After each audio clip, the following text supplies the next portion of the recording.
Actually, here I can share my screen, right? You can. So we got Todd, Ron, and John, which we'll give everyone a little bit of time, but we can kind of get started a little bit since this is all a new experience to everyone. Or do you see that someone's chatting? Someone sent a chat message saying they're here, Helen Summer. Not sure. Oh, that'd be Ron, Oh, okay. I assume. Let me turn them on. Is this Helen or is this Ron? This Ron. Okay. It's her Zoom account. So Okay. You actually don't need to have a Zoom account if you just followed the invite, but I can leave you. she uses it for work though. She uses Okay. it for. I have turned you on so that you are allowed to speak, but we will not be able to see your face. Sorry. Oh, okay. All right. Ron, we wanted to see your smiling face. Okay, so well, let's just get started with I don't know how you do a roll call on a video. We just kind of see everyone. You just do it verbally. Okay. Well, let's just go around. Each person. Do I just state them all? Because otherwise people step on each other. Okay, so going down the list, roll call, just starting out the meeting here. Call to order, sorry, my parliamentary procedures on a Zoom meeting. All right, Corey Oxner here, Corbett here, Susan here, Neil, Alan, Dan, Sarah, Kevin is on the call, and Leslie, and Ron Summers is on the call as well. And then absent, not on the call today, would be John Bain, and I have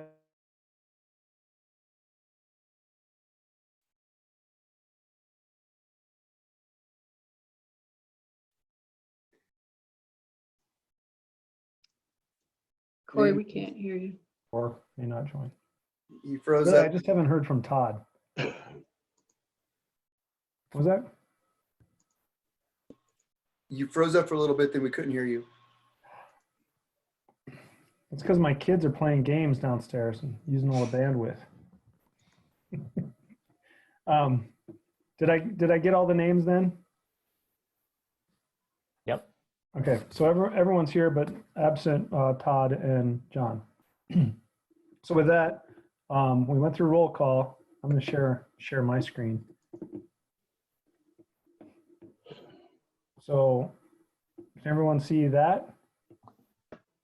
Yes. So the agenda was sent out previously, but we do have the agenda here just for ability to see right now. So the first part is just the approval of the agenda. I think we sent it out and everyone saw it previously. If anyone had any other comments, I want to try and keep it fairly brief on most of the topics, but make sure we have time to cover any relevant discussions. Anything? Okay. So with that, just approval. I just got a text from Todd. And so there was a second email sent out yesterday to get in.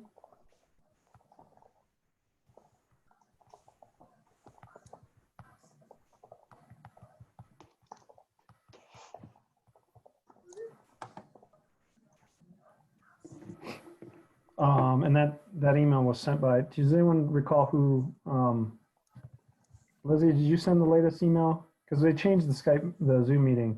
I think that it was auto-generated, but let's see if I can figure out how to invite Todd in here.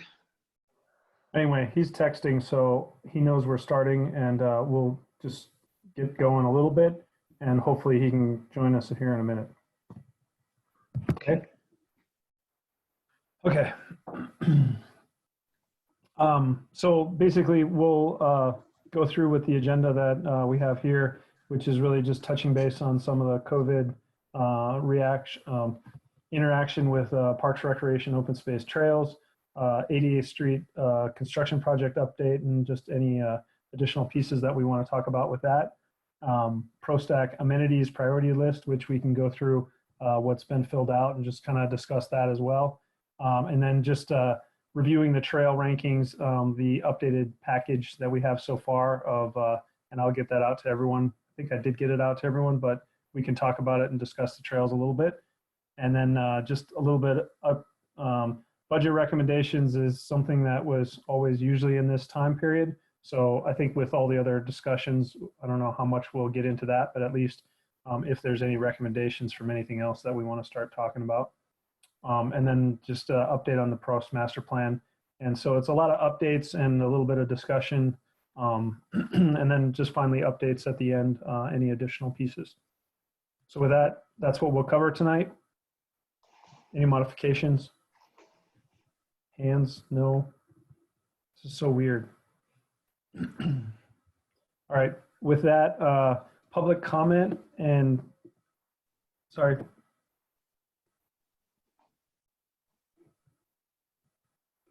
And with public comment, is there any, did they raise their hand? However that works? Yes. There should, anybody who would like to speak during public comment, there should be an icon at the bottom of your page to raise your hand.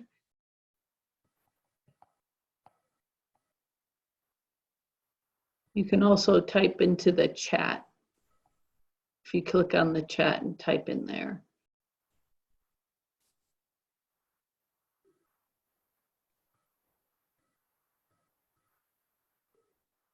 Doesn't look like we're getting any requests. If there's public comment after this period in the meeting, you can always email PROSTAC directly after the meeting. Okay. Well, with that, we'll get going. And at the bottom of the agenda that was sent out, there were some thoughts that were written.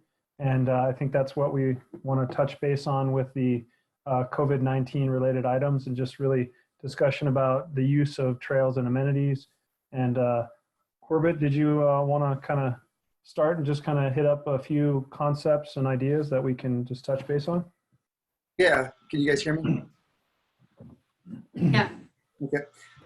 So, you know, I'm always using the trails, and I've been continuing to use the trails during this pandemic. And I've noticed the change in behavior. Most of it's good, but there's, you know, I just wanted to make sure that we were talking about how it's changed, good, bad, maybe if we can get ahead of stuff. You know, a large of it is that this is what we really always wanted, right? We always want as many people as possible out on the trails. We want them to experience everything they can in the outdoor space, and they are, and this is what we've always tried to do.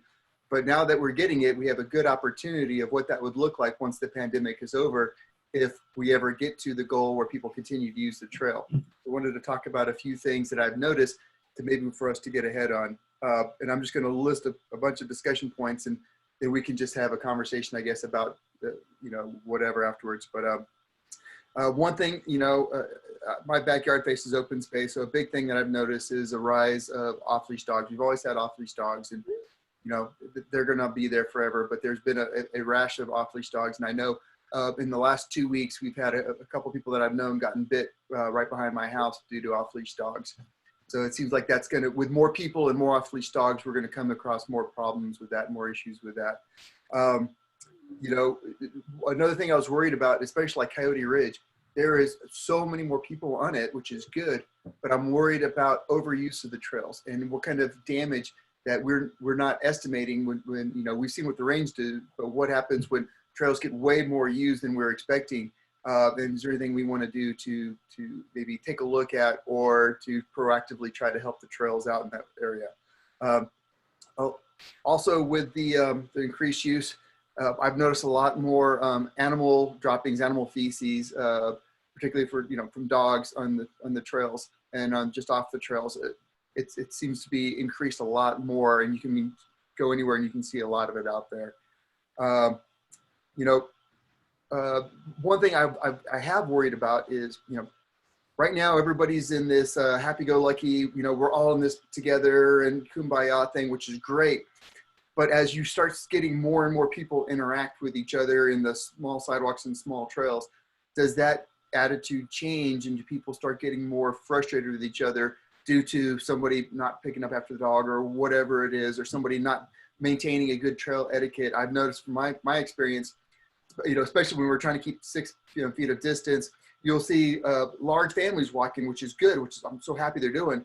But then they'll stop and just kind of hang out on the entire sidewalk, take over the whole sidewalk, and nobody can get around them and maintain their 6 feet of distance. And they don't really have a space awareness around them of how they're impacting other people. Is there anything we might be able to do to try to maybe provide some etiquette or some ideas for folks if they're going to have their large families on the sidewalk, how they can look out for other folks? Let's see.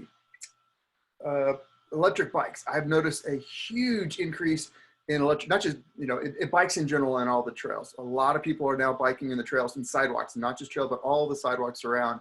But I would say probably half to a third of those bikes, from my experience lately, has been electric bikes. A lot of electric bikes and scooters and even like regular gas powered scooters have a huge increased presence in the trail. And when you start interacting regular bikes and people and dogs and electric bikes that are now going, up to 20 miles an hour, I just see that could be an issue that we want to try to get ahead of. I've seen a lot of use of closed amenities. I know basketball courts over at Wildflower Park. I see a lot of people. Now, they're not playing games, which is good, but you still have people using the facilities, 1 or 2 folks shooting on a basket. Skate park is the worst. Every time I ride or run by there, there's always probably about 10 to 20 people at the skate park. I don't think that really has changed usage of. I don't know. We want to maybe we can get some extra patrol there. We're really trying to keep the distance, and these people are using it. I don't know what we want to do. How do we continue the use of trails afterwards? I mean, if we've got all these people excited and they're all using it, which is what we want, how do we keep them motivated once this is over to keep using it, right? Because that's the purpose of these things. So what can we do to maintain people's, their start that they've already started using it? How can we reinforce that? Plus, now that there's a heck of a lot more folks out there, there's a lot more folks who are looking at parks, looking at trails, looking at sidewalks. This may be a good time, or in a month from now, maybe a good time to do some kind of survey to gauge the public. What did they notice? What would they like? What do they don't like? What could we do better in terms of trails, in terms of amenities, all those things? Because, like I said, with more folks, you get more eyes. Now you might have some better opinions. Anyway, so those are a few things I thought about. So I just wanted to jump in real quick and say Todd also joined. I think he's in. Can you guys hear me or no? I think you unmuted me. Perfect. So anyway, we got Todd on the line too, and so he was on at the beginning of Corbett's discussion. So is there any other comments, thoughts, topics, please, discussion? I can add at least with respect to the off-leash dogs. I think the board got a note I think a week or 2 ago.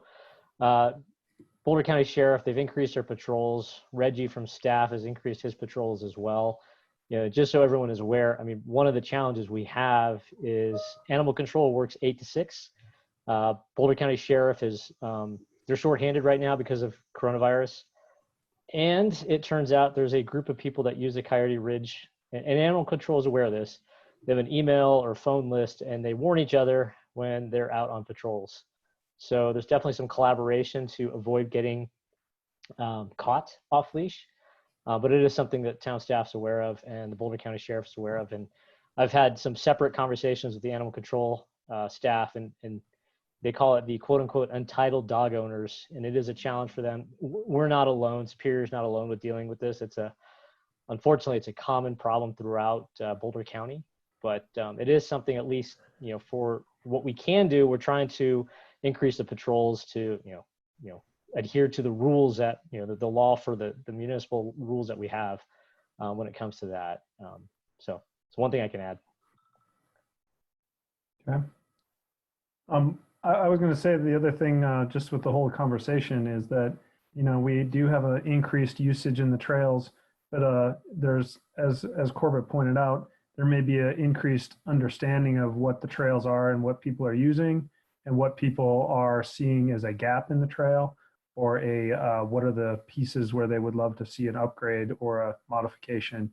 And then we have talked about in previous discussions, and we'll get into this in some of the trail ranking and discussions there, but there was discussions about concrete trails, but also like crusher trails adjacent to them. Those type of things have been discussed in the past, and whether or not those come back up as additional topics, because that also increases a little bit more of the width of the trail when you start talking about social distancing being a thing where people continue to walk on a 6-8 foot wide path, but then step into the grass. But sometimes you have that crusher fine trail along the side for softer running and things like that. So there's a lot of different aspects and angles of how this may impact or adjust some of our thought process on what a trail needs to be and how to modify or improve those. So anyway, just another thought. So am I off mute or not? You're good. Okay. Hey, so I've been out on the trails a lot too, like everyone has, I'm sure. And I've been stopping and just asking people for their feedback on what's working, what's not working. And it's been interesting. The biggest thing by far is the bathrooms are closed. And people don't like that, obviously. It's a good thing. I mean, there's reason for it. But I guess I didn't really realize how many people use the bathrooms, but a lot of people do. So that's good to know. People have said, I think probably of maybe 10 people I've talked to, 5 of them have asked, could we at least get a porta potty at the new trailhead on McCaslin? So just something to put back your head there. And the second thing was the crusher fines next to the trails, if there's any way to do that. Like people have said they've seen other places, definitely a desire. I was having trouble hearing the end of what you just said, Todd, about the crusher fines. I heard the beginning part. I don't know if anyone else. Just that people would love to have crusher fines next to the hard sidewalks wherever possible. And I was surprised how many people made that comment. And by the way, just a note to the team that I've been on a lot of these lately, and when people are talking and if they start moving their head around while they're talking because you're just looking around in your room, then your voice gets really hard to hear sometimes. So try to face the computer if you can.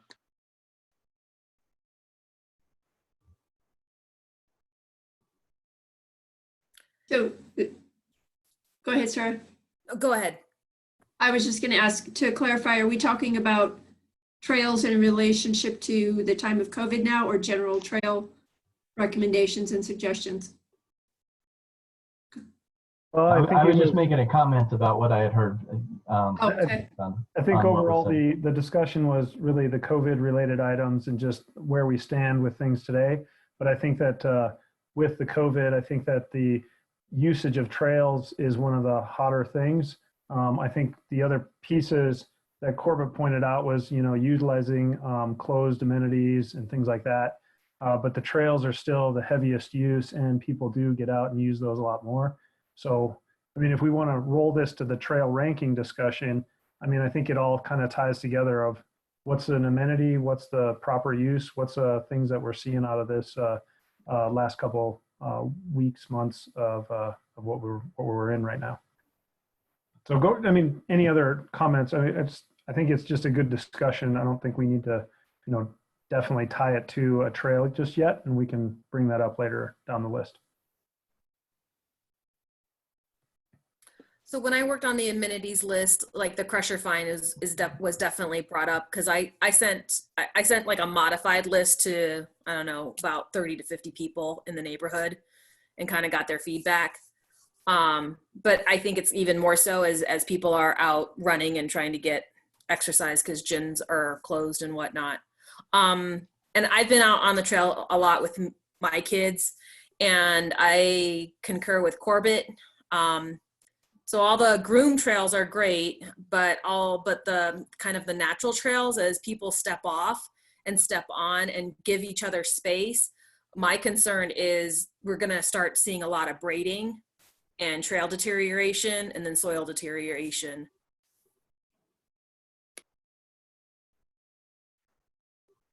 The other thing I've noticed is up behind Coyote Ridge, it's become 2 tracks instead of a single track now because of the passing and the amount of traffic that we're seeing. And also the plants haven't grown in yet, so therefore there's a lot easier to walk in the crushed grass that's out there versus trying to stay in that little 6-inch trail. That's where I noticed it the most too, when I was out there with my kids. Yep. Yeah. And some of that, we don't have control over any of that trail out there other than Coyote Ridge itself, as that is the CenturyLink property. So I guess one thing I would like at a minimum is maybe for us to, within the next month or so, if we could put out a survey to folks and just what are their observations of the trails, their usage, and what can we partake now that we have a lot more folks using them and we can get a lot more feedback from it. I think this is a prime opportunity.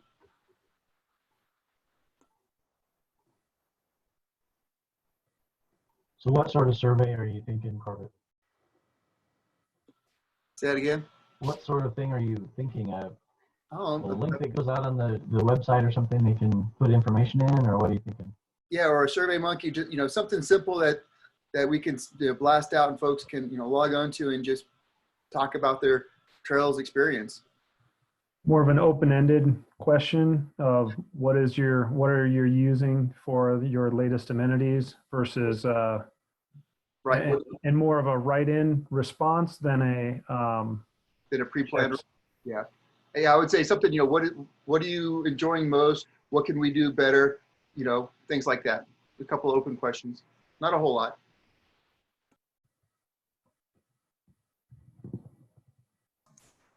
I've seen trailheads and, trail entrances where there'll be a metal box. And you guys may have seen this before, like a waterproof box. Lift it up, there's a binder, sign in, tell them where you're from so we know how the percentage of users that are Superior residents versus non, and then just a comment section. And that way you're getting the actual users and not just blasting people that may or may not be at those trails. Well, and I think that comes back around to the whole discussion of access to the trails, and with COVID and gloves and, what access. I've been noticing people use a lot of the bike little ramp over instead of go through the gates now, even walking through. There's different access points that people are utilizing. And if we want to have something that people would want to touch, or if it's just even a sign to say, please go to this website and fill out a survey about how you're using these trails. I think people are just more prone to online now in their house versus touching anything outside. Everyone's got the hand wipe scenario. Yeah, especially since everybody's, pretty much stuck at home. You look at the internet use and it's actually skyrocketed worldwide because everybody's more online these days, in the last month or so than doing anything else. I think I'd like to just suggest that we be really clear before we start a survey of what information we're trying to gather and why. Because I guess in my mind, the point is a lot of people are using the trails that wouldn't necessarily, they maybe never even used them before because they've been focused on gyms or whatever. And what are we really trying to learn? What are we trying to inform ourselves about going forward? Is it this kind of unusual time, or is it, for all time? For me personally, I think it's that we have an opportunity to get a lot more various feedback than we've had before, not just for this time, but we have more folks who are using the trails as an amenity that we could get feedback, and maybe we could do stuff to help entice them to continue to use it if they're not regular users. Or folks who are regular users, maybe they have some better suggestions now that they're using other trails because the ones that you normally use are so heavily used that they found new trails.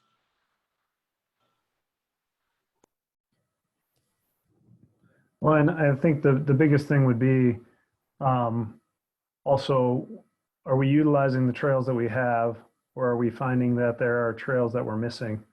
And those are also things where people will, you know, they want to go a certain route, it's okay, but then they found a dead end. I mean, I don't know if we have too many dead ends on our trail system.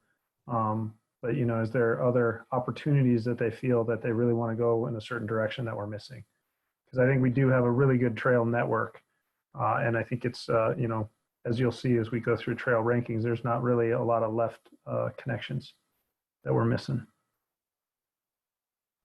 So, any other comments, thoughts? Your point, Susan, on what would we be going after in the survey is really good, but I do think also, like Corbett was saying, it's an opportunity to probably have people's attention on the trails more than we normally have it.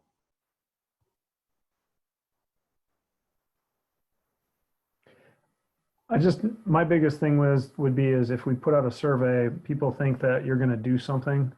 And if we put out a survey and they're like, I want this, I want that, and we don't do anything, then it's kind of one of those, okay, there's just another survey of information, but how is it being used? So I think that's where Susan would be headed, maybe. Okay.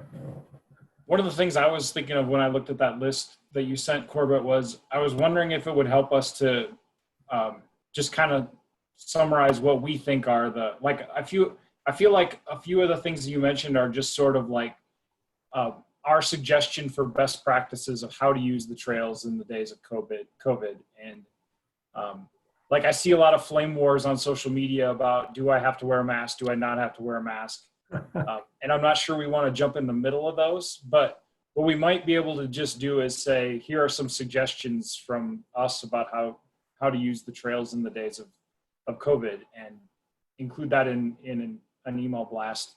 I don't know if that will help with some of your, because I feel like a lot of the things you mentioned, I'm not sure that there's really, the survey would sort of be like, how much does it annoy you that there's more animal waste or something like that? You know what I mean? As opposed to actionable things. So, yeah, I was thinking the survey would be about all the stuff in the list. They would be more open-ended, but I do like the idea about trying to, maybe we could preemptively send an email out about, you know, how you could help your fellow neighbor out through, you know, employing some trail etiquette. Mm-hmm. What does our email database consist of? Is it people that just signed up on the city website for it? that's what I was thinking of, yeah. And I don't know if we have other channels. I'm sure we have like a town Facebook. I don't know if we can post on that as well. I'm not sure. Leslie maybe knows. Yeah, we have options for posting on social media, Facebook and Instagram, and then we can do e-blasts to people who have done business with us, and you know, we can also put stuff on the town website. So there's also some work being done out there in other places that have larger networks of trails about signage, stay 6 feet apart, you know, some of the other trail etiquette during this time. We could invest a little bit more in signage. It's a little expensive, but I think if it's something that carries forward, it might be worthwhile.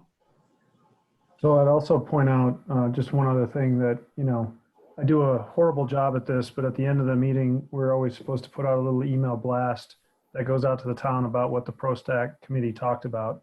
And I'd say one of the things that we should put in the kind of little blast at the very end here is a couple sentences about, you know, we discussed the, you know, trails and trail etiquette. And here's just I don't know if there's even just a link or something that goes to a trail etiquette page that already has a list, or if we can just have a list from, you know, some 3-4 bullet points about, you know, some of the pieces that we've touched base on. Just another piece to think about.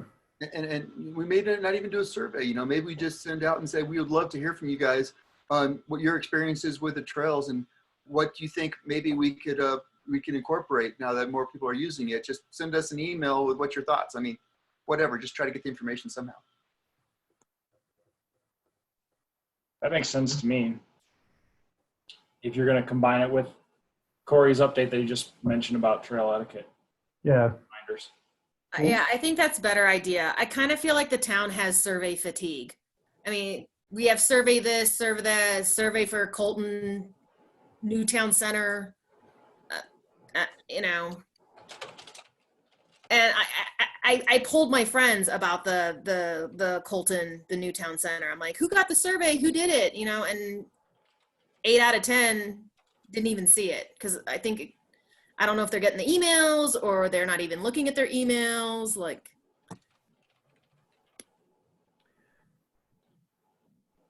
So it sounds like we're saying that we're going to, as a part of our monthly update, we're going to have a link to some kind of trail etiquette reminder or some summary. I think at the end of this, we should just touch base on a little bit of a statement of trail etiquette. So just think about that as we go through the night.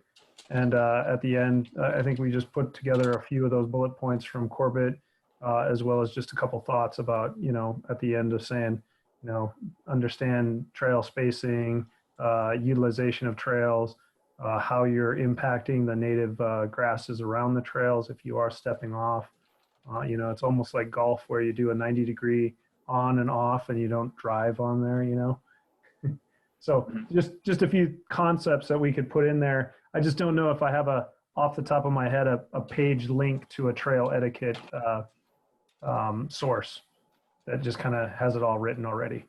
So, but anyway, I think, you know, we can think about that and just kind of wrap up at the end of here's some final parting thoughts from the group. Okay. So with that, I was going to move past the COVID unless there's anything else from the group. Trying to keep my timing. So the next piece that we put on there was some discussion about the 88th Street construction project, and just wanted to bring up that 88th Street is moving forward between let's see, 36 and what is that? Colton? Rock Creek Circle. There you go. Rock Creek Parkway Circle. Thank you.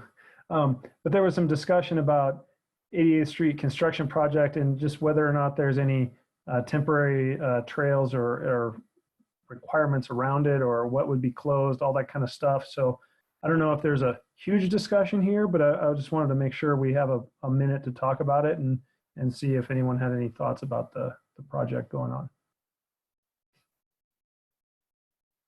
Yeah, and I know Neil said that they were going to talk about it on Monday, I think, and I didn't have a chance to review that. You know, the big thing I would be concerned with is that there's a lot of bikes that use the bike lanes, and are they still going to have some kind of access in the bike lanes during this construction? And if not, is there anything that we can do today or recommend to the board to provide some kind of access for them, or any other access needed? So the street is going to be completely closed. You know, basically everywhere from the sidewalk that is on the west side of 88th, you know, all the way over through the Zaharias project. We're going to expand it to the width of 4 lanes. So everything's got to get torn up. But, you know, in the slide that was that Alex put together, the sidewalk that exists today will be open. It'll be fenced off with just, you know, the orange fencing, you know, all the way up to the bridge. And, you know, if they need to close that during, you know, some aspect of the work, there'll be some signs, some direction to go along the path, you know, cross Weldona and then up Boyero and then hook back up. The one spot, you know, on the map that there is a potential conflict point is where what is going to be Promenade Drive connects to 88th, where they might have to have some flaggers so that, you know, bikers and walkers can get past. You know, the good thing here is, you know, from PROSTAC, you know, I think the fact that you guys are on top of this from the very beginning, you know, staff had this front and center of, you know, we got a lot of people that need to get up in that direction. So it's going to get designed in at the beginning. However, you know, there was a slide, and if you guys, PROSTAC has some concerns, let's definitely get that back to staff and Alex so that we continue to incorporate it. In this case, the builder or the construction team, Goodland, has been part of the project. We did a different kind of contract here. They've been part of this thing since January, and they've continued to be very receptive to, you know, what it is that we as a community need, because they want to get this project done and they want to get it done on schedule, but they also don't want to, you know, create more problems than we would have otherwise. Because I think, notwithstanding that BVSD hasn't determined when they're going to close, there could be an increased number of kids wanting to do summer school or parents wanting to send their kids to summer school. So, that access path up to Monarch is going to be critical for folks that need to get up there. And if you can't drive, then you're going to send the kids on a bike, and we got to make sure that they can do that safely. I guess I'd bring up that I'd be more concerned about the healthcare access to the hospital from Superior. That is the most direct route to the hospital. Right. So, around. yeah, there's going to be emergency access at all times. So the crews will always be out there. If there's, Rocky Mountain Fire has been part of the discussions from the very beginning, so they can move, an ambulance or whatever through there at any given time. So that's always there. But, of course, weekends a little bit different, but, Rocky Mountain Fire is aware of the process and the progress of the project. So they're going to be able to get through, and I don't think anyone would tolerate a drive around to the hospital. They're going to go straight through. So really from a path perspective, if you're walking, biking, whatever, you could really shoot over Weldona and up and back and then still cross at where Promenade comes in. Yeah. Okay. So there's still access. It's not like Yes. we're losing access. Correct. Okay. I was going to ask if I noticed on the board meeting agenda item that you sent out, Neil, that it kind of dead ends at lanterns right now, like all the red trails and paths. I was wondering, is there any option to try to include a temporary connectivity to town center as a part of this at all, or do you think that's kind of going to be outside? Yeah, that's a great question, and it's kind of up to, because it's not our land anymore. It's it kind of belongs to, in this case, Lanterns ends, or rather Boulder Creek neighborhood, they kind of end with Lanterns, and then Toll owns the other half. So Tolls and Rock Creek Ranch are supposed to make that connection, the pedestrian path. It is worth asking. I think staff can ask. The issue ultimately is that because of coronavirus and the economic impact that's created, the Rock Creek Ranch project is on hold. So Toll is moving forward with their homes, but what was going to be that commercial center of downtown is effectively on hold right now. But it is a worthy question, because it is not an extensive. I mean, really, what we're talking about is going from the end of Coal Creek Drive down to Tract H. It's not a tremendous amount of concrete, but that might be something that we can probably start working with them on. It's a great idea.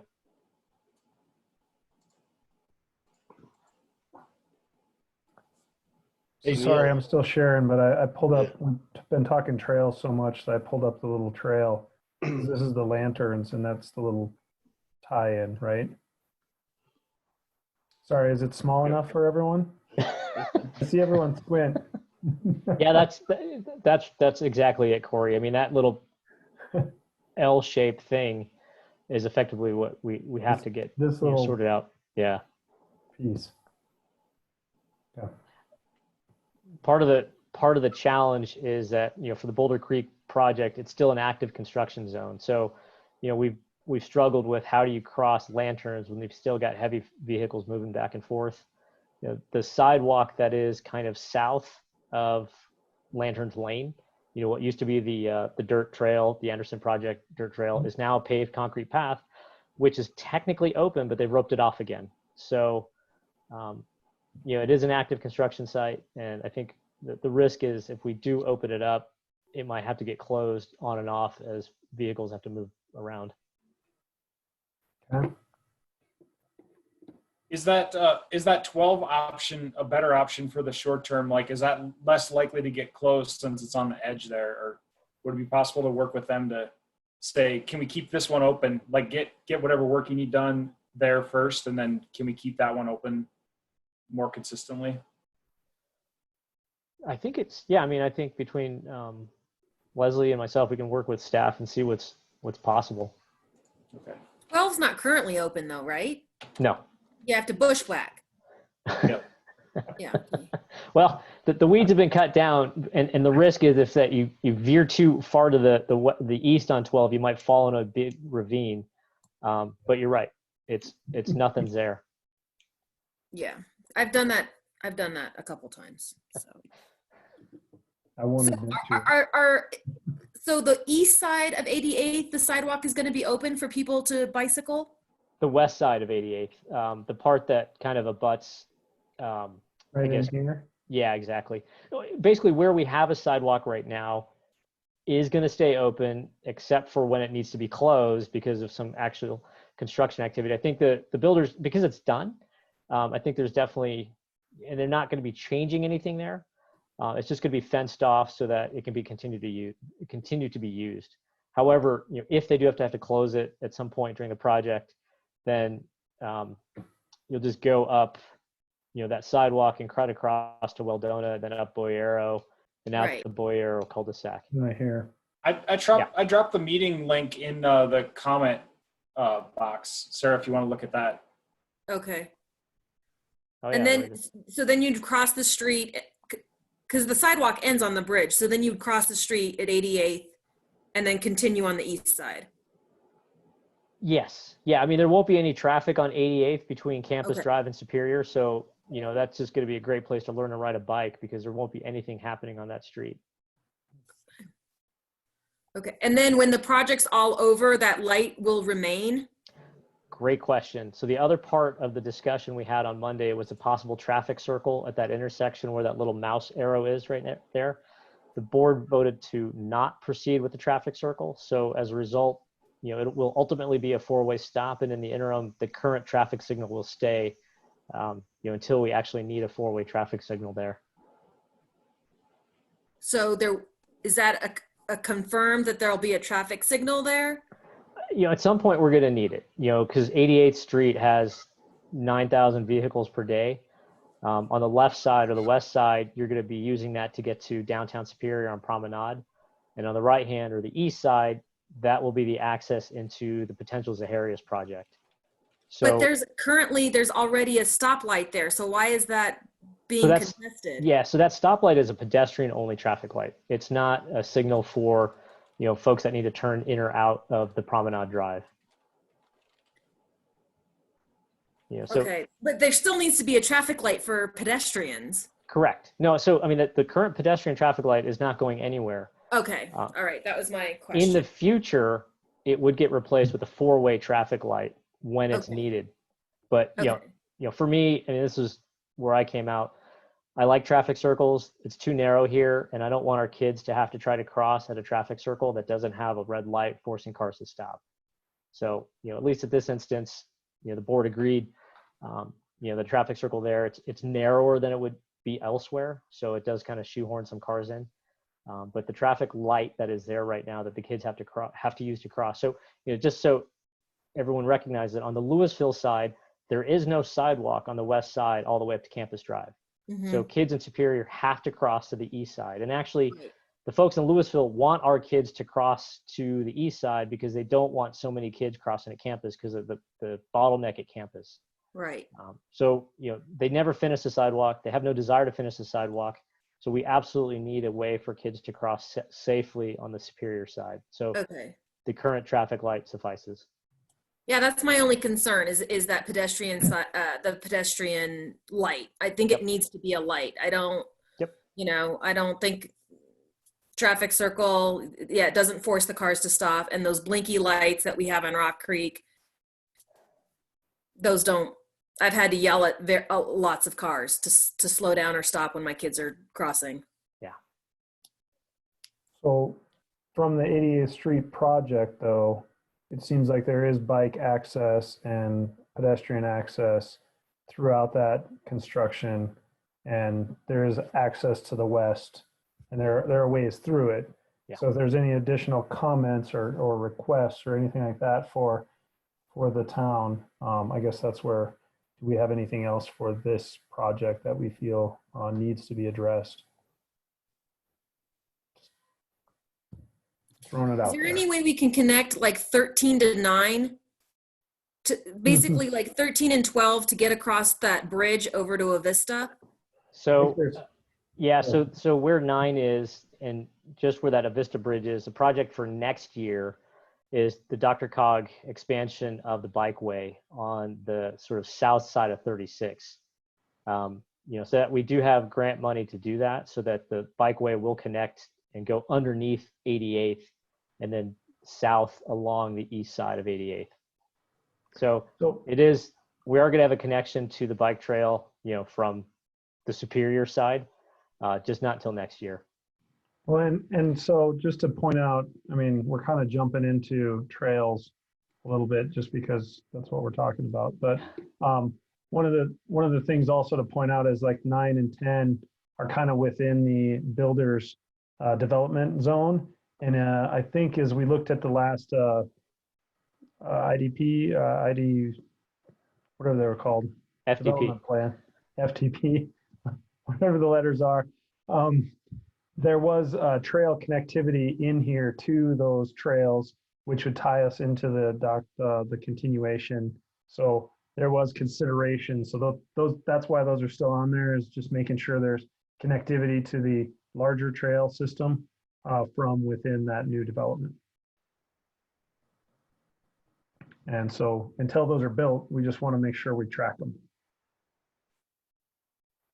So, and then anyway, is there anything else on the 88th Street? Because I'm thinking we're going to jump to trails and then come back to amenities, because we've been talking trails this whole time and it just kind of better flow. Is that okay? So for those of you, let's see, Todd, I think you worked with OSAC on this a little bit, and I'm just going to zoom out. So in the attachment that was sent out for tonight's meeting, there's directions of what OSAC and how to rank the trails, and then also a list of the trails. Oops, list of the trails that's been modified slightly. The green ones are more in town of Boulder County. So they have county versus town, and then the map coincides with the green being more in the Boulder County. So I believe this capitalizes and kind of just refines what we've had in the past in the last few years, and just continues to look at some of the modifications. So this is the north half of town. And again, county trails that were and have been discussed. And so we haven't ranked any of these. This is just potential trail connectivity. And as you look at this, this will be just one of our next things prior to our next meeting, is to look through it, understand it, and give your opinions and ranking of these trails. So just wanted to. The trail list that you just showed a little bit ago, that's the one that Ryan sent out, or is that different than that one? I asked Leslie and Allison got this from OSAC after they discussed it last Wednesday. Yep. So it should be the same trails. I know we've gone back and forth on making sure we have the same trails. So this is the same document. Okay, I just wanted to make sure, because we had gone through that with them about a month ago, but I wanted to make sure we had the same one. Yeah, so I got that from them, from Allison, prior to linking this to everyone else's. And if you look at this compared to if you still have one of the old ones, it's pretty much the same thing. It just takes out some of the trails that have been upgraded or developed since our last discussions. And it seems like it's still got a lot of the same focus that we had on ours. So, hey, Corey. Yep. Is 14 new going through the Zaharias property? There was always a couple over in here that said, if and when Zaharias ever gets developed, and making sure that there's trail connectivity to see the Hodgkin-Harrison Reservoir. And also there was one that was on the backside that was always contested, I believe, by Boulder County because of the fact of the reservoir and just some of the other understanding of who owned the property and what you could do in it, if I'm not mistaken. Yeah. And I think there was also the other little things. There was like a little, sorry, I zoomed out so everyone could see it again. But I think there was also like a viewing area. And I think that's also incorporated into some of the new roadway and the latest proposals that we saw for some of the Zaharias and how they access and some of the parking. So I don't know if that was I don't know if those are approved plans, but I know when I looked at some of the Zaharias proposals, there's some of that kind of thing in there, as well as a trail around this zone. Any other comments? I mean, just thoughts? And Todd, maybe you can help us out too, because I've looked through this and I had a couple questions just quickly.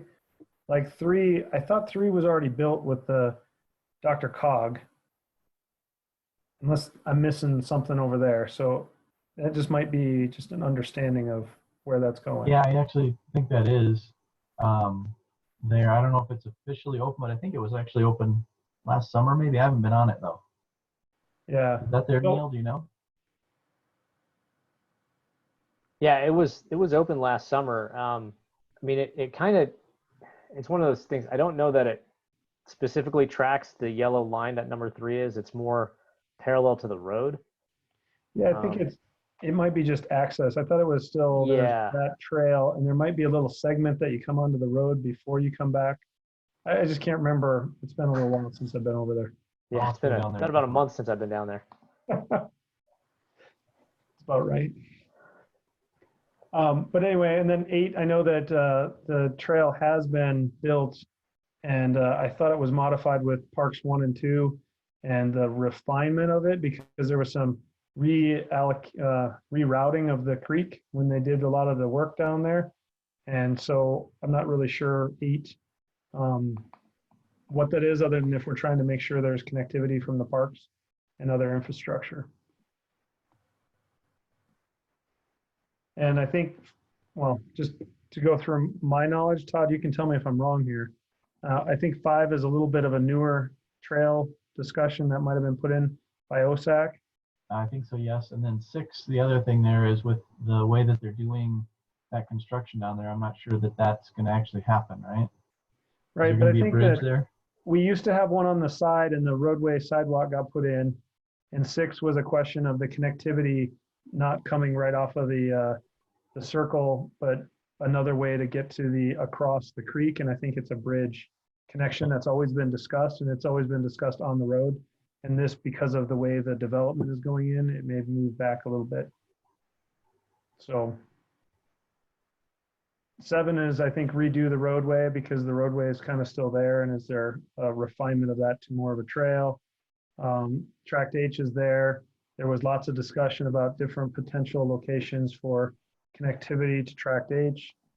14 is in Zaharias. 15 was on the 2016 expedited trails, and there's a bunch of grade issues in there. And width of the road, 16 is a new one in Boulder County that I don't think we had on the map before. 18's been one that Boulder County's talked about a few times, about upgrading the path out there and making it more of a recreational path versus just a 2-track road. 19, there was back and forth discussion about taking out the natural, more native path and making more of a permanent path, more of a crusher or something, I believe.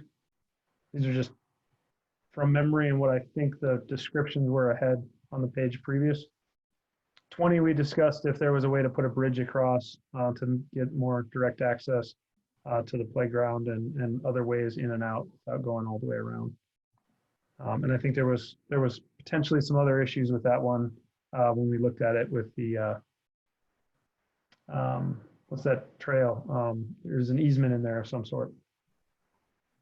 The ditch company is in there. Right.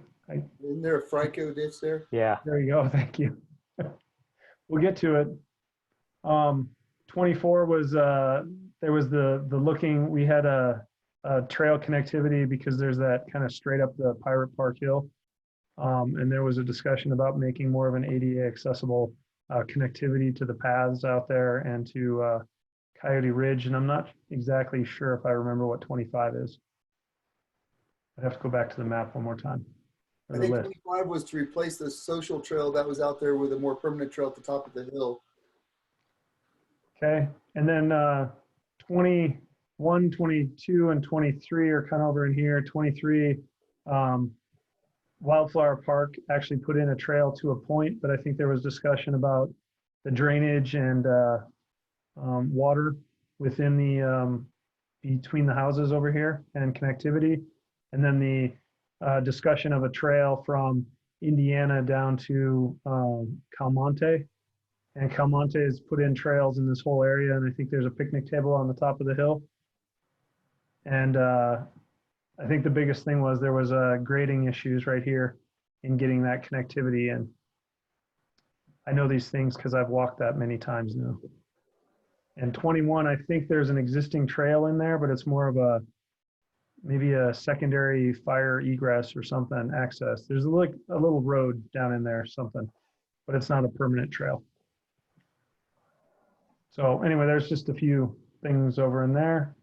And I think that's all that's on the list. So please look at it if you see, and especially with all this time, like we just talked about with trails, you see any other connectivities or pieces that we want to add, please let us know and we'll put it on the list and we can talk about it as a group. Anything else?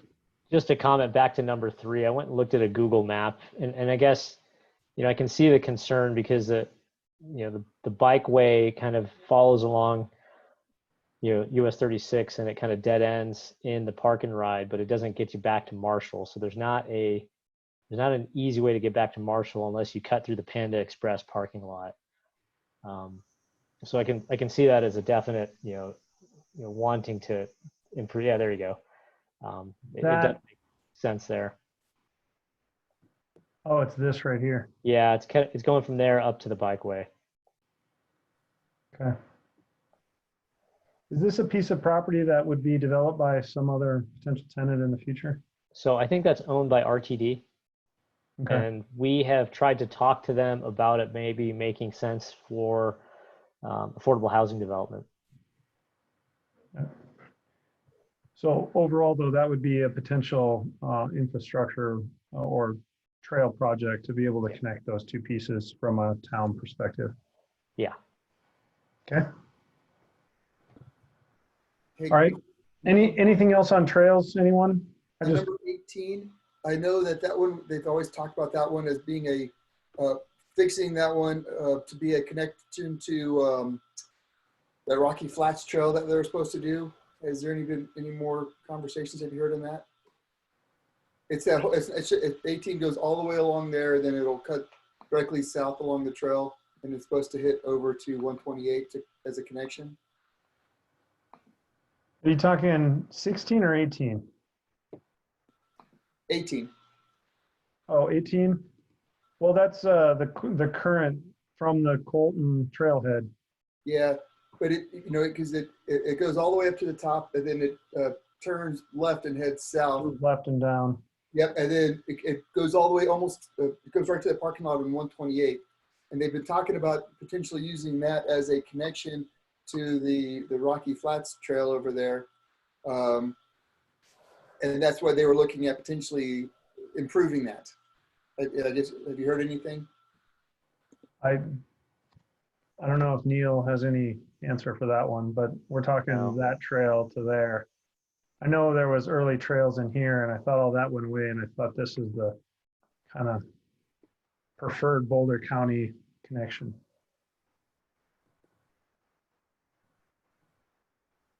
I don't know. Sorry, Corbett. Okay. And any other comments on trails? Thoughts? Hey, Corey, does it all match up finally with OSAC?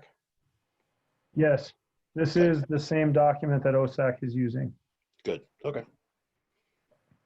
That's why each time it looks a little bit different, but a lot of it's still carrying the same trails. So, and then essentially it just goes into here and has all the trail rankings right next to it. And so if we'll send that out again. Actually, did I send this in the last one? So you already have it. So you can go in and put in trail rankings in here and we can compile all those. So when do we want to have those rankings back for everybody? By next meeting?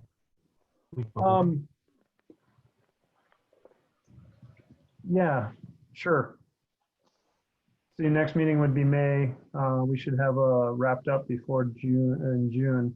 So if we want to talk about it again, and we could either finalize it next month or go another month past that, just in the discussion of trails, because I want to make sure everyone has a time to look at it and understand the trails too. And if there's any other additional requests, we could put those in and put it into the list. So can we say we'll have things to you or me or whoever by the 13th of May? That'd be a week before the next meeting. Sure. Sounds good.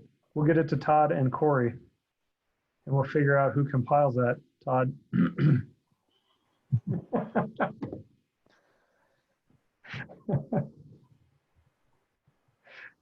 Anyway, yes, please send us the trail information by, you said the 13th? 13th is a Wednesday before 20th, which is the next meeting. Okay, by 5:13. Okay. All right, back to this document then. Unless there's anything else on trails, now that I'm off of my agenda list. Amenities priority list is kind of a continuation of what we've been talking about with amenities and how we're used. So I took and compiled everyone's information here as much as possible. And Todd, I didn't get yours, by the way, unless I missed it. You should have, I think. So I may have to recompile a little bit, because I also wanted to talk to Sarah, and I just have been going past it. But I know, Sarah, you put them all in a list of like 1 through 10, and I was trying to figure out how to rank those. Yeah, I just did the top 10. Yeah. So typically, just to let everyone know, when you put a number from 1 to 3, if you put 3 as like it's a really priority trail for you, so I could just put 3s on all your top 10, but it all ranks up to add all the 3s, and the higher the numbers get, the more everyone wants the same trail. So I think just to let everyone know, I want to give one more pass at compiling all this, but I would like to just make sure we kind of just talk through. We can filter, sort, largest to smallest. Oops, no, sort. So basically, if you just did a quick filter on that file, you can see that, you know, when you put all the group of who wrote a 3, that community center passive development would be #1 priority for the group. And then, you know, you can see that also I put a 1 next to everyone that said it's a top 3 or a top 1 to 9, top something for next year. You can see that, you know, there's 5 people that said it's within the top 3 things that we should do. There's 3 people that said it should be something definitely for next year. So it just gives us a total of, even this one, you know, indoor recreation active, there's 7 people that said it should be something done next year somehow. Vision master plan, you know, just so it gives you a quick hit. Even this one, you know, it wasn't as high on the rankings, but if you were asked how many people thought it should be done next year, there was 9 people said pickleball courts, and 10 people said batting cage could be done next year. So it just gives you a quick hit, kind of different ways to break it down. I know everyone looks at it differently, so, you know, I'm sure there's 5 different ways. Redo it. I'll redo it and send it to you by the end of the week. Okay. I mean, just to, you know, give you a different way of how all those numbers calculate. Because I pulled like 30 to 50 people, so I got a lot of responses. So I'll just go back and look at it, and then. Yeah, no, that's perfect. It's perfect. Yeah.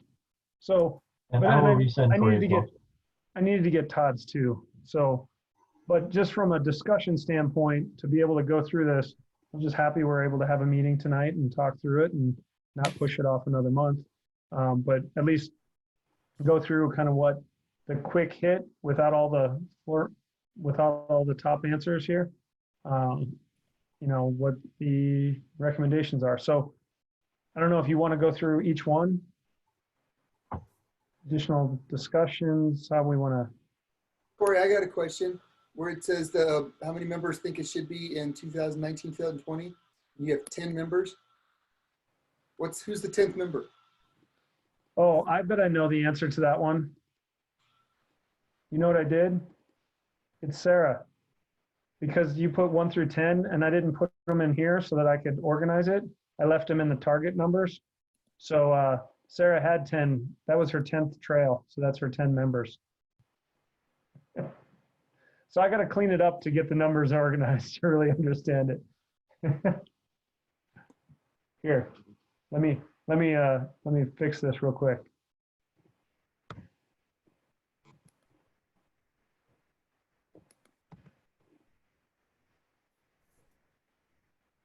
There, the numbers are a lot lower now when I don't have 1 through 10. But the numbers in the high to low total should be the same because I didn't change anything in that. So the calculations all roll through. All right, that makes more sense because in some things it showed that we were unanimous and other things it showed that we actually even had more votes than the members, and I was kind of getting confused. So like my top 10 list, I would put 3s, and then the next top, I would put 2s, and then the low, I'd put 1s. Got it.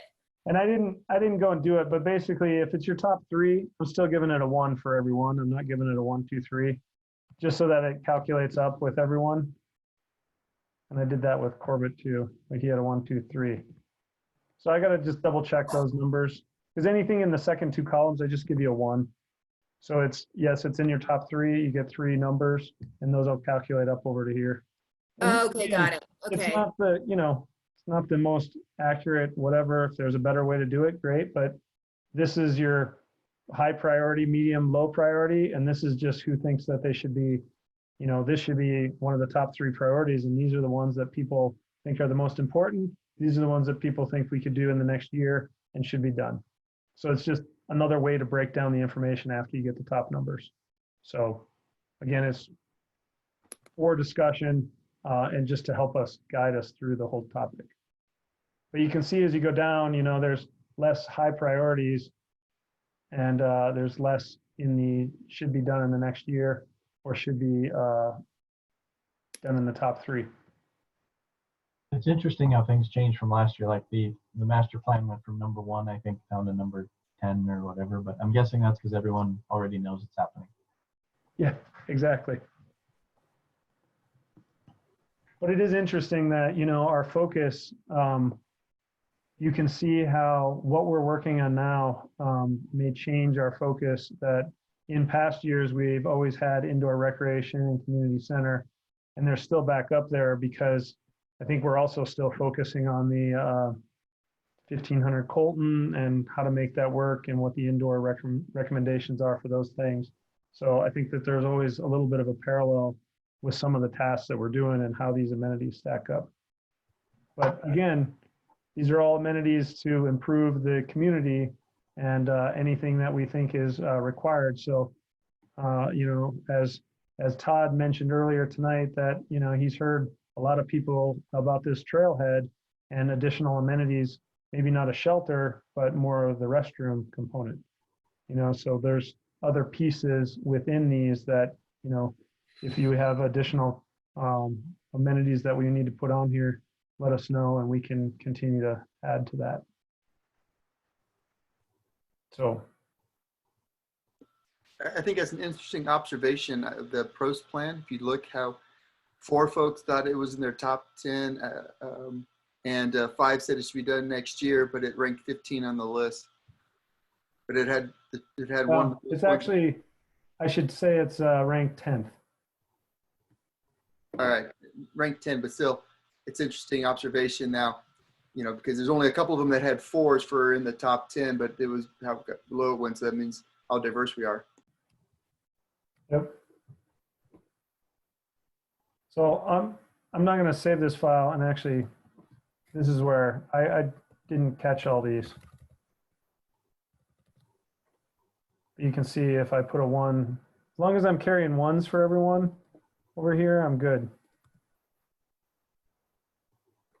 There we go. There, now let's look at it again.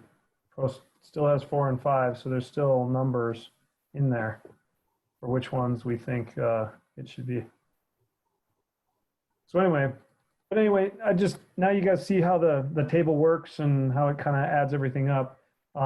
Sarah, if you get me a revised response, I'll put that in there, and then Todd, I'll get yours in there. But I think not having that information, I don't want to try and push the recommendation of the amenities. And Leslie, I can't remember if there's a timeline with everything that's going on.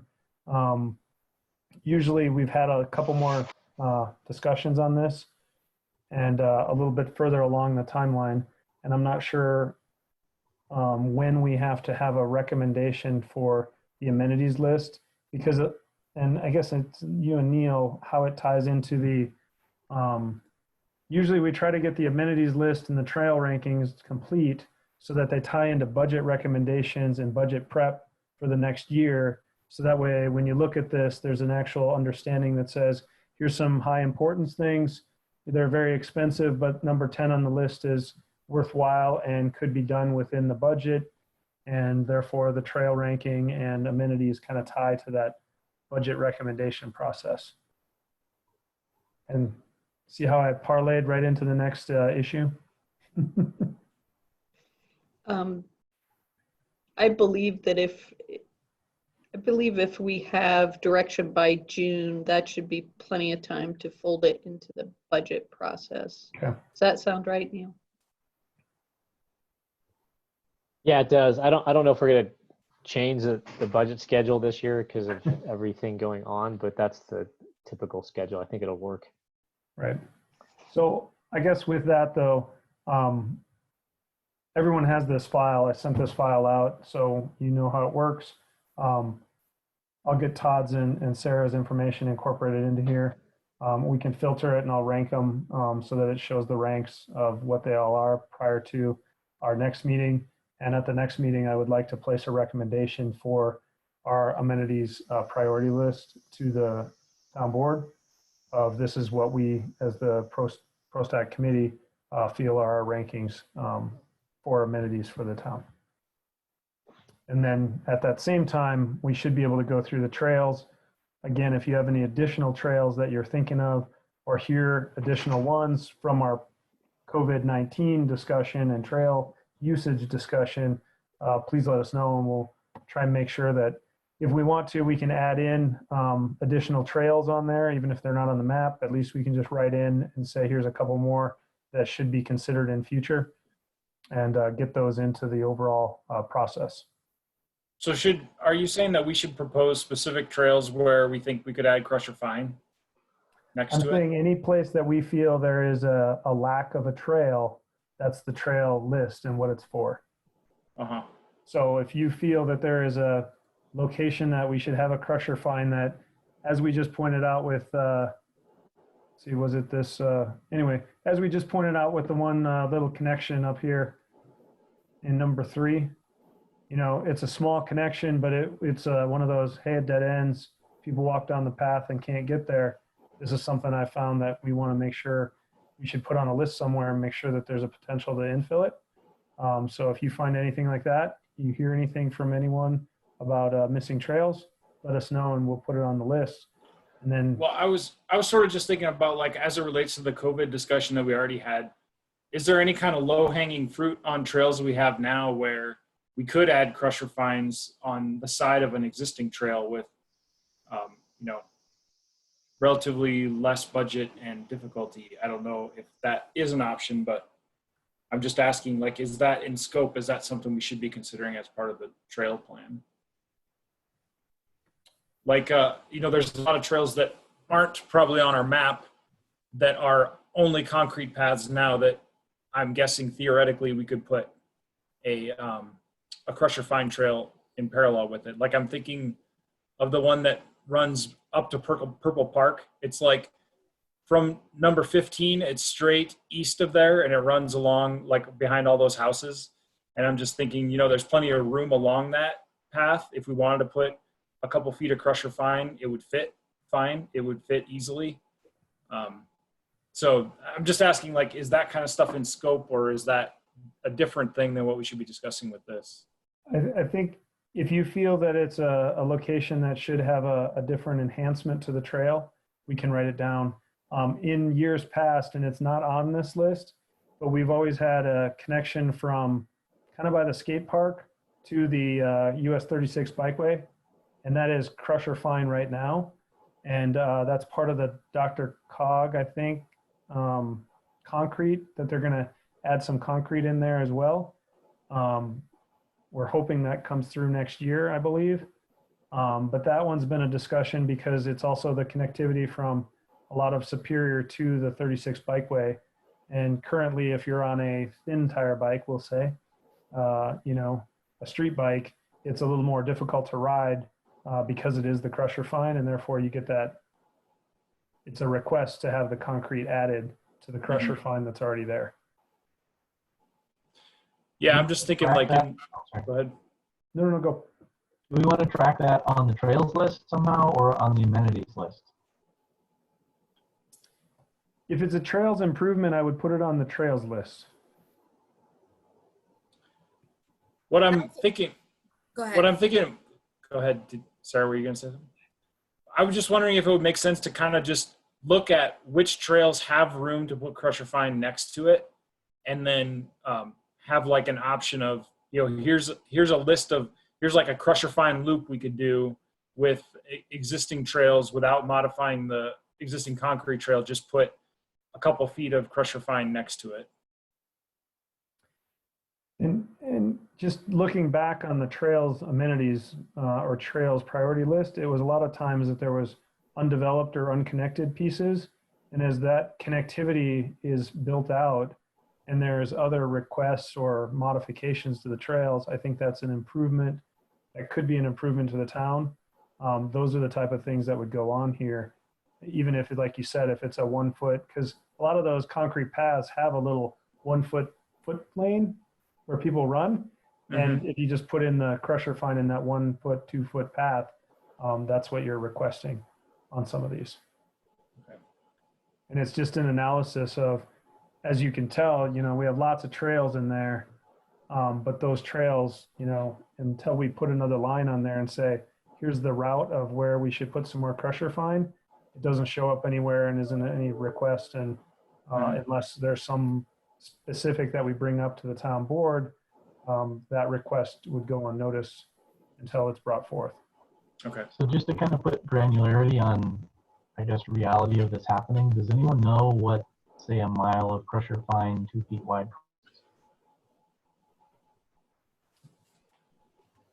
You're bringing the money aspect into this. Well, I'm just curious to see how realistic it is, I guess, before we go looking at this a lot.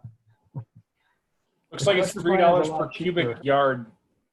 Google says, at least. I'd just say the crusher fine is a lot cheaper than the concrete paths. We'll just go with that. Yeah, actually, the harder part is probably going to be, you know, dealing with potential sprinkler heads next to the concrete pads, and you know, where we don't have infrastructure already sort of established along those pads and what might need to be moved. But I mean, this is a worthy endeavor. I mean, you know, I think just kind of identifying which concrete pads could support a crusher fine next to it, and then going about it that way. Because, you know, I think, Dan, to the you know, where you started, that trail up around, you know, on the way to Purple Park, that west side, it doesn't have any, I don't think it has any sprinklers, but I'm probably wrong. It probably does. You know, It might not, because that's native grass there. Yeah. So I think there are some areas where crusher fine will work, and there's some other areas where the sprinkler heads are right next to the concrete pads on both sides where it just won't work. But I think getting an inventory of where we could put a crusher fine in to start, just, you know, given the entire, you know, sort of network of the larger trails around town, where does crusher fine even work? Leslie, do you happen to know, would that be documented somewhere, or would the best way for me to just go walk the trails and look? Part of the I can do some investigation, see if there's previous conversation on this that's happened, if we have that. Okay. Ron's usually our historian that has that information. Well, you're talking about a different concept here, because if you're talking about putting something side by side with another trail, then you've got to document it that you're going to add something to that trail, just like Neil said, because of all the works programs that will have to go with it. So you're going to have to create it as a new trail. But my question would be, is this kind of just a temporary deal because of the extra usage, or is this something that we need to really look at, basically making a two-way bike path? I don't know. That would be my question. I just know from like my runner friends that like with all this construction that's going in, like all the crusher fine paths that existed are now being replaced by concrete. Like the lanterns that used to be crusher fine and now it's concrete, and then downtown along the creek or whatever, that all used to be crusher fine and now it's all concrete. Yeah, I'll say from my experience, running on sidewalks is hard. It really does. You'll feel it, especially if you do a long run, 10 miles, 15 miles, you really feel it. Having the crusher fine there next to it, regardless of COVID, really does help out on one's joints. I find myself a lot of times I'll just end up running in an asphalt street, even though that doesn't seem like it's that much relief. Over a long distance, it is relief compared to a sidewalk. So anything helps. Do we have a map of all of the trails, all of the, let's call them just concrete trails, I guess, in town that we could just go through as we walk on things and sort of mark it up, yeah, this is possible, or no, this doesn't make sense? Either for sprinklers or there's space beside it or anything like that? I don't know if Leslie, if you want to answer that. I know we used to have those fold-up books. Yeah, we do have that same document that was part of that fold-up map. It may not be 100% up to date, but probably 90% of the trails are on there, and we could use that as a base document. Is that a PDF you could send out, or how do we get that? Yes, I can send that out.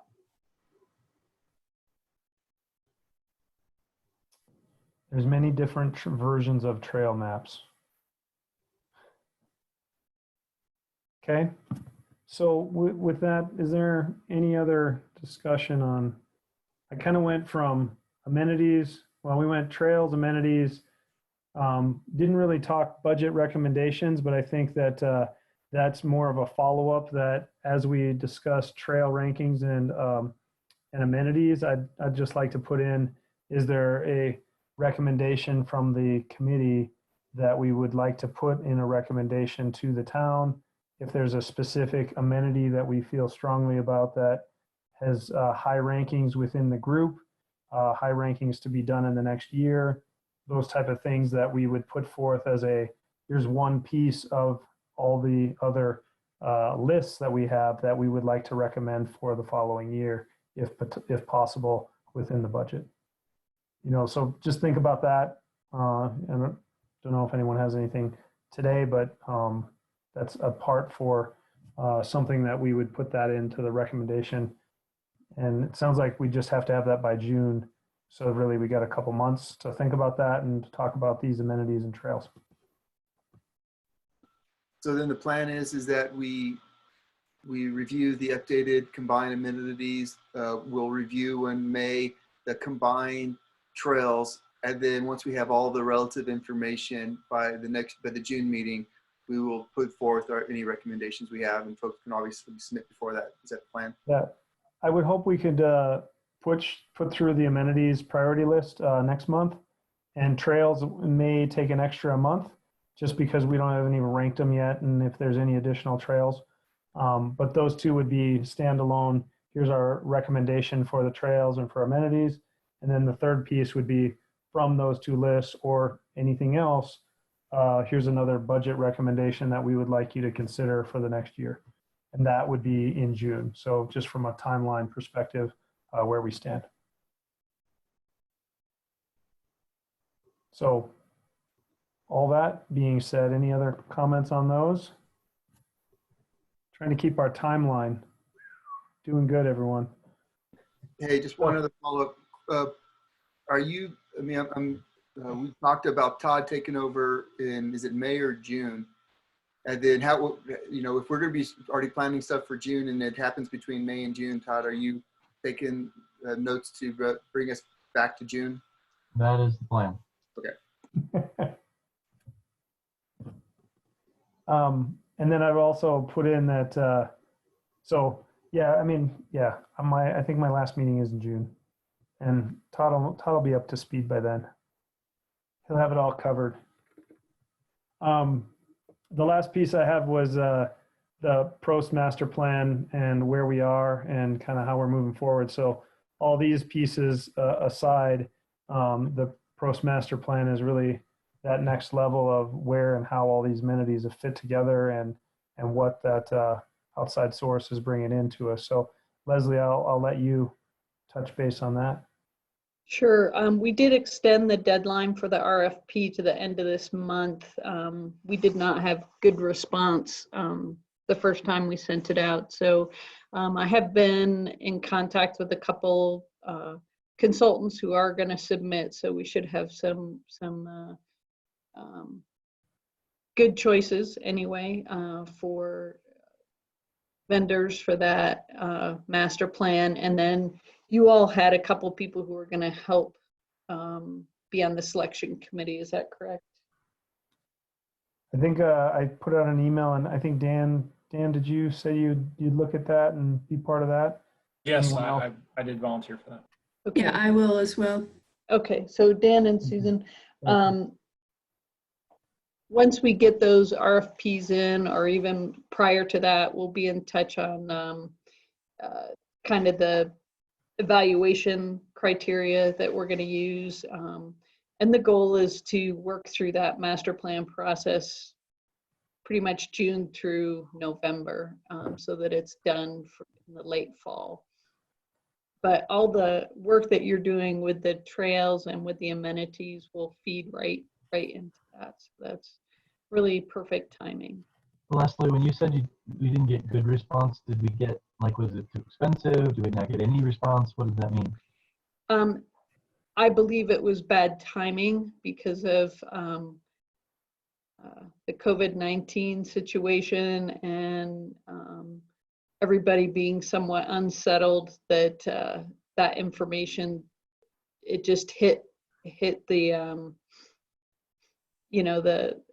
the advertisement came out right at the same time, and I think it got lost. So we went ahead and republished that, and sounds like we're going to get good response this time around. I think people were very tentative when at the beginning stages on how things were going to move forward.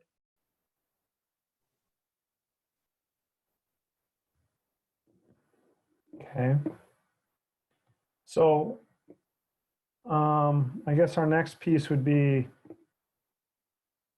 so as you get that information, we'll bring that to each meeting based on what information we have and what information the committee needs to approve or take action on, and we'll continue those stages through the year as that information unfolds.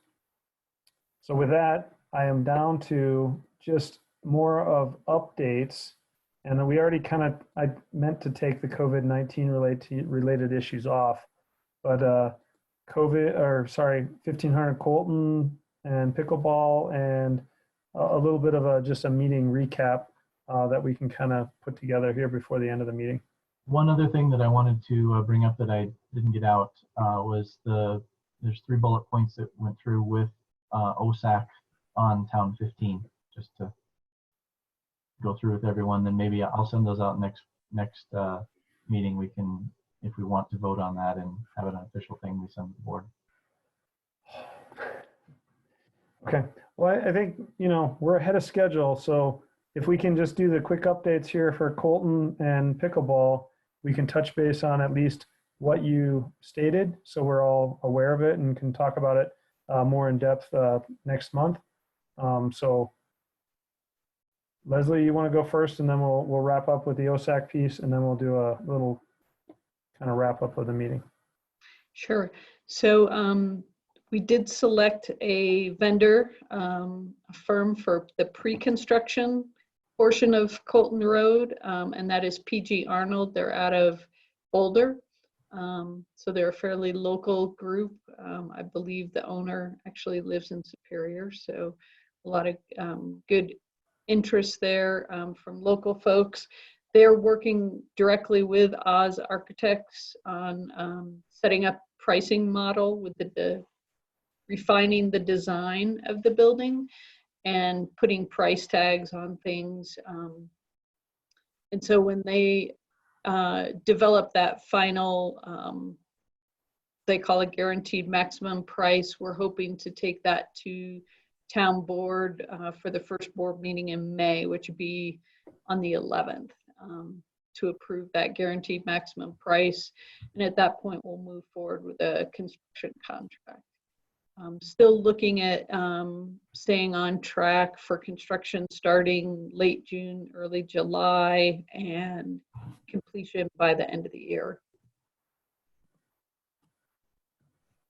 Pickleball, that RFP is out on the street right now and is going to close by the end of the month as well. And that's a fairly fast project with construction being approximately a month. So we're still looking at potentially having pickleball courts mid-June, 1st of July. And so just so that everyone's aware, that's to put in how many pickleball courts, and the location is still in Autry.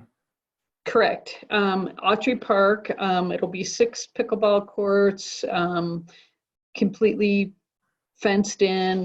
We're looking at a couple benches on the outside to stage people up. Potentially, we might have funding to include a couple of those small shelters to match that one that's currently there. Basically, it houses, I think, 1 picnic table. So those will be like a bid alternate on that project. And right now we have the construction drawings are complete, and that construction RFP is out there. So hopefully by your next meeting, we'll have selected a vendor to do that construction and have a start date. And I know we've talked about the pickleball a few times for a year or so. And I don't remember if we've ever seen the plans or if there's an ability for us to see the plans to just understand if there's any other comments from an integration at that park. I know we looked at somewhat of there was a rough master plan or concept layout that showed the pickleball as well as the bike park, or bike park and skate park when we put the skate park in there. And I just would like, if possible, to be able to have the committee see it, and if there's any additional comments or anything about how it's positioned or anything like that. I can send those out. It is going to be right next to the bike park, in that open area there. There's some limitations on the location just because of the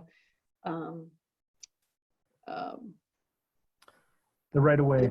The geotechnic and the floodplain, and also that DRCOG bikeway is coming through there next year. So all those things kind of have to fit in that location. I think that it's kind of shoehorned in there, but I'll go ahead and send that out so you can take a look at where it's going to be. Well, just so, I mean, I think, and I haven't seen the exact plan, but it's basically from the parking lot at the dog park, across the bridge, in that corner prior to getting to the new skate park that we just put in and the bicycle park. And that's also where the discussion of that concrete trail was going to be, to tie between the bridge and the bike skate park. That's been discussed, and that's where the DRCOG trail came into play, and some other upgrades or maintenance type things with the creek and that area over there, I think is what I recall. That's right? correct. That's correct. Okay. And then, so basically it's kind of in the same zone we had looked at previously when we looked at pickleball and placing pickleball in Autry Park. It's just a matter of what that final look is. And, you know, for some of us that we were talking about when we put in the skate park, there was always the potential to expand the skate park. So I just want to make sure we're not losing that too close to the skate park, where if in the future there's the skate park is still as popular as it is, that, and there's a ability to expand that to an extent. That's a good point. Thank you. Is the are the pickleball courts going to be programmed? We'll probably offer some clinics in the beginning, and potentially we could do some programming there. I kind of want to play it by ear. With 6 courts, we want the public to have the ability to drop in and play. They could fill up all the available time. What's the fee structure going to be? To play? Yeah.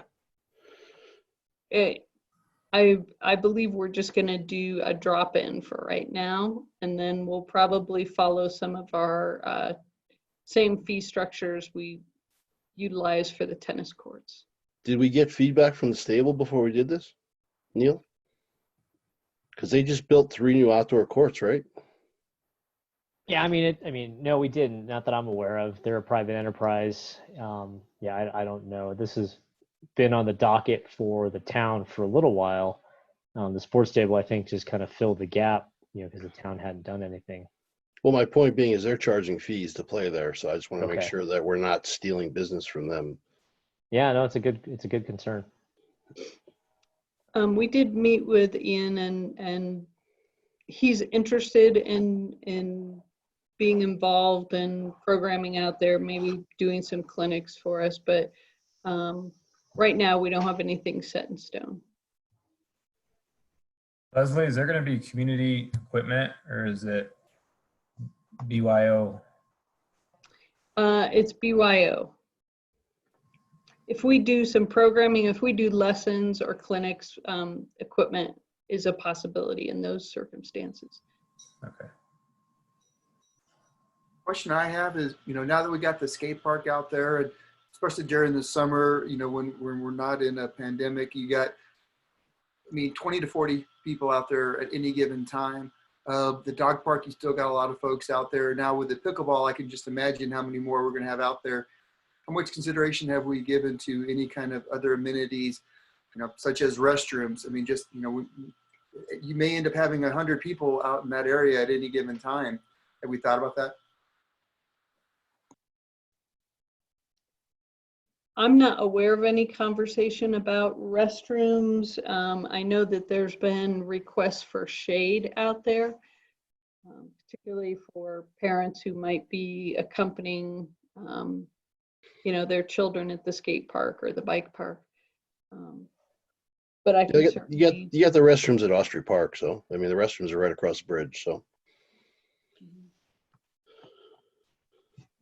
But Corbett, it does bring up a good point, and I think it's got to get factored into the master plan. In terms of the number of amenities that we're targeting for the Austria Park area, at least what we have and what's going to grow.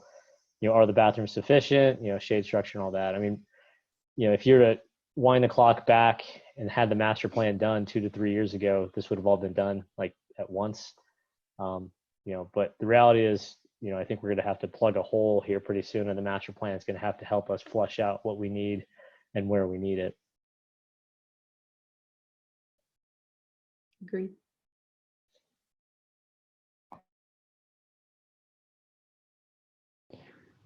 Okay. So with those couple updates, we've still got a little bit of time here before 9, which is a good, concise meeting for us. So Todd, do you want to hit the topics you covered with OSAC and for thought? Hey, Corey, before we start that, hey, Neil, what's the update on Zaharias? Is it still pending? Is it on hold? Can you talk about it yet? Well, it was supposed to go to Planning Commission on St. Patrick's Day. Obviously, that meeting got canceled.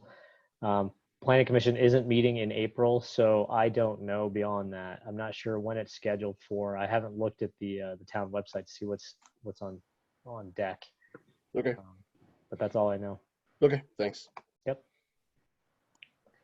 So back in January, we talked about a few bullet points that I had talked to OSAC about, and we had gone back and sort of massaged things with them and came up with 3 bullet points that I think both parties can agree to. And so I will read these to you, and then I will send them out to the group, and we can see if we're all happy with them. These are things that at this point, I believe that OSAC as a group have already agreed are good. So that's from their perspective, they're happy with these. So number one, the town should not sell any portion of Town 15 for development to ensure the maximum enjoyment of current and future Superior residents. Point number two, OSAC and PROSTAC agree that careful attention must be paid to Town 15 and that the Prost master plan is a valuable route to evaluate this parcel's optimal community use. And the third point, Town 15 should be part of a public use recreation and wildlife corridor which extends from Autry Park to Colton Trailhead.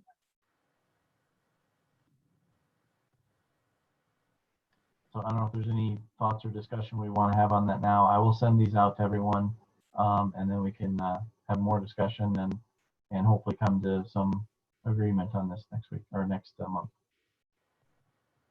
Yeah, just some quick background. It was a really positive discussion between the four of us, and this is basically the 3 points we all agreed on that we need to make sure the board's aware of. So if anybody has any thoughts on it, that's good. So Just curious, do you recall how that road tied back to the statement we made last year about Town 15? It basically is that statement in concise bullet point form. Perfect. Well, to answer your question, yeah, Corey, to answer your question, the OSAC wrote like what, a 3-page they wrote like a 3-page essay on that, and we got them to come down to 3 bullet points because we thought that would be a much more positive approach with the board. Okay. No, I just curious how it related. But yes, it does match up with what we had said. It's just basically taking our 3 paragraphs and turning them into 3 points, and they have a lot of background, and so it doesn't mean that all that background that they wrote or that we have goes away. It just means that this is a simple thing that we can give to the board that they can, I guess, use as ammunition against something that if there's some development project that comes up in the meantime while we're figuring the details out. Okay. So Neil, is this useful to the board to hear that it's a unanimous thing between us and OSAC, just so you have clear understanding from us, or is this different than what you're hoping for? No, I think this is exactly what we're hoping for. I think the fact that both organizations work together to put the statement together, and it sort of conforms to what everybody had wanted. It's simple, it's in bullet points, and it ties back to the master plan. I think we couldn't have asked for anything more. It's sort of consistent with what we've been hearing from individuals. So I think this just kind of supports what a lot of people had been saying, and it sort of institutionalizes it for the board. So Todd, is OSAC putting this forth as a recommendation, and we need to put it forth as a recommendation to the board? And I know you just read it, you're going to send it out to everyone. So is this something we should put on the agenda for next month to finalize as a recommendation to the board as a statement of intent for Town 15 or something?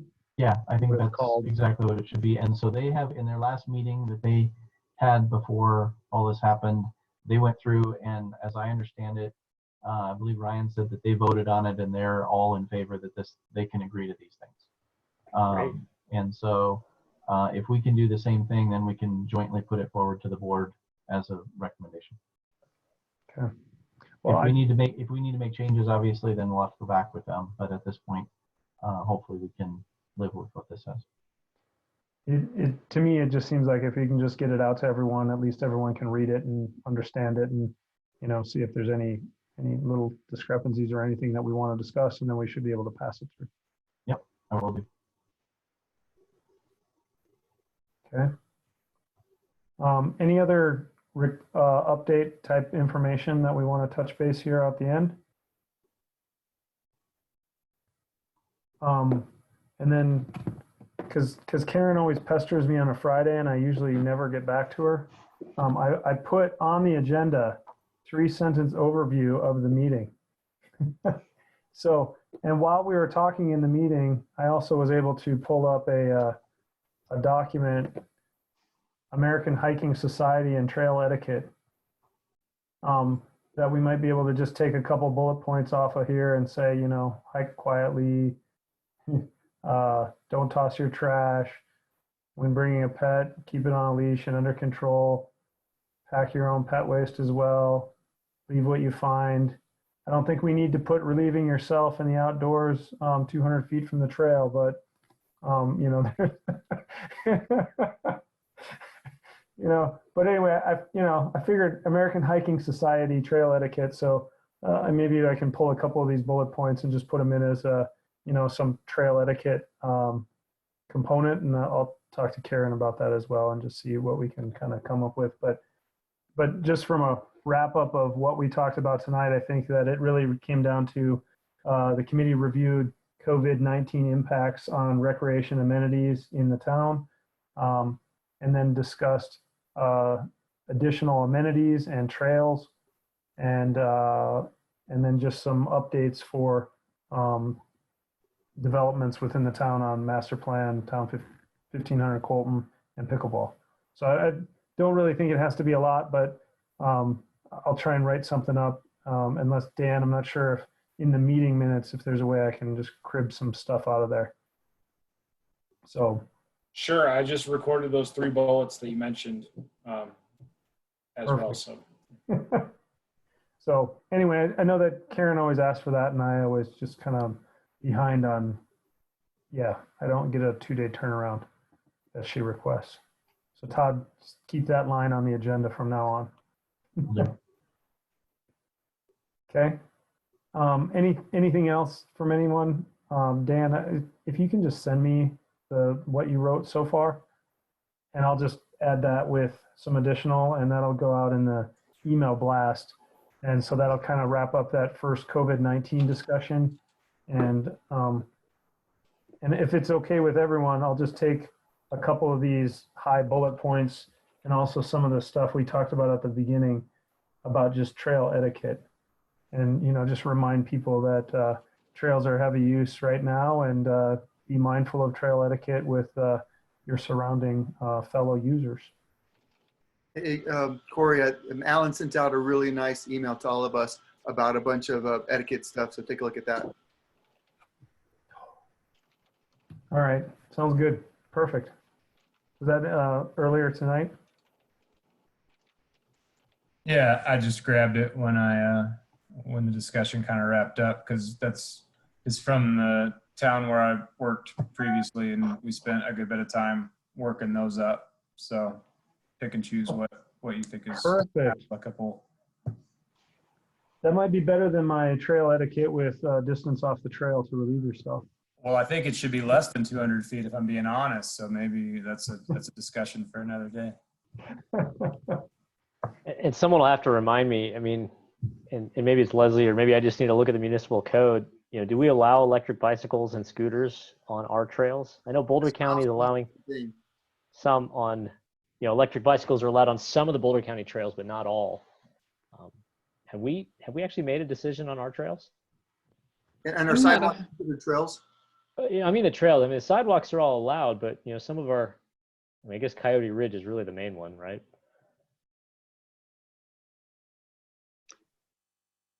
I need to look into that. I'm not 100% sure and how that dovetails into the Boulder County guidelines.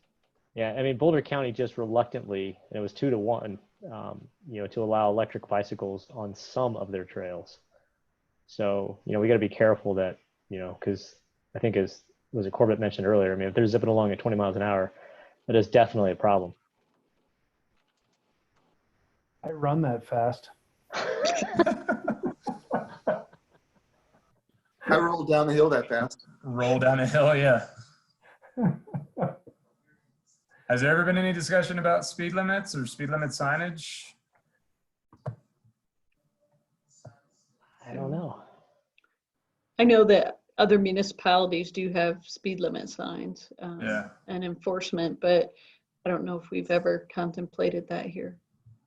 And I think it can be just a recommendation, not really enforceable. But I mean, 15, I feel like it's pretty standard on a lot of, especially paved trails, because that's still zipping along pretty good. And if you got kids that aren't really aware of being, on the right and paying close attention. More than 15 is pretty scary. So I'll see what I can find out. Boulder County has a write-up that they allow class 1 and class 2 e-bikes on Boulder County trails where bikes are allowed, including regional trails and trails on open space. So that's what Boulder County has written on there. That's from November 13th, 2019. Hey, Ron, with all your wisdom, what is a class 1 and a class 2 bike? Not a clue. Combustible engine. Faster than I can walk, that's for sure. So.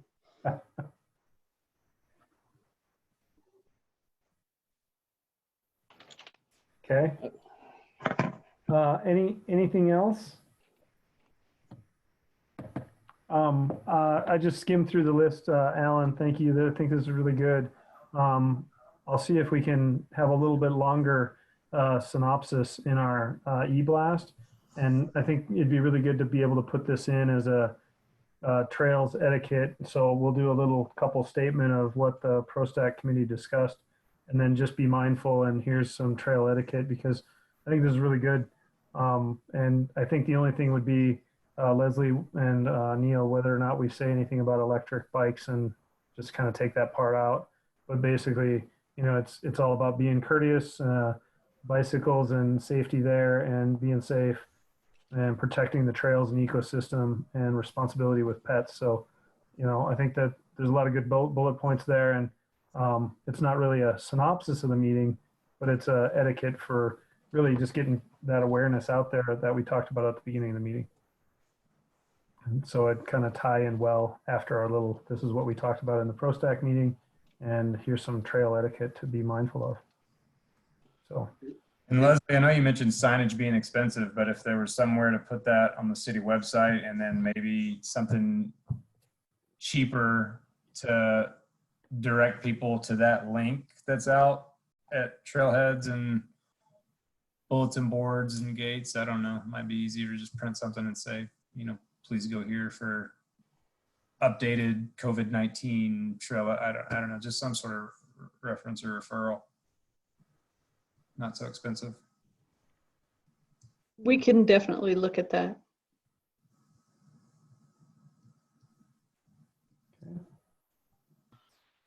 And Corey, did we want to include a thing to just have folks email PROSTAC for any, observations or ideas now that folks are using the trail?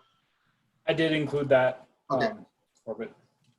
I'll send the email. I'll send the 3-sentence overview to everybody so you can review that. Perfect. So Todd, to answer your question, Todd, about class 1, class 2, they're the same thing. Not supposed to be able to go over 20 miles an hour, max speed limit, 750 watts of power. So basically, I'm guessing this also probably does not have to have a license plate.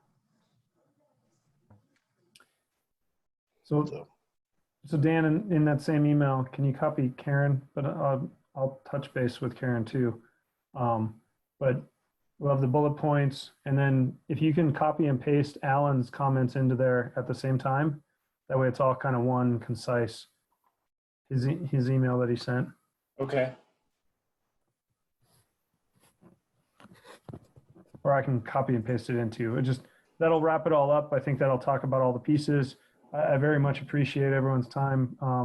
Unless there's any other topics, this is our most concise meeting we've ever had. You're 5 minutes early, man. Just trying to keep on schedule. I'm learning this web meetings that you got to stay on schedule, otherwise you're all lost for the day. All right. Well, I very much appreciate everything from everyone, and stay safe. And we'll see you all in next month. Thanks, everyone. All right. Thanks, guys. See you. Thanks all. Bye-bye. Take care. Thanks all. Bye.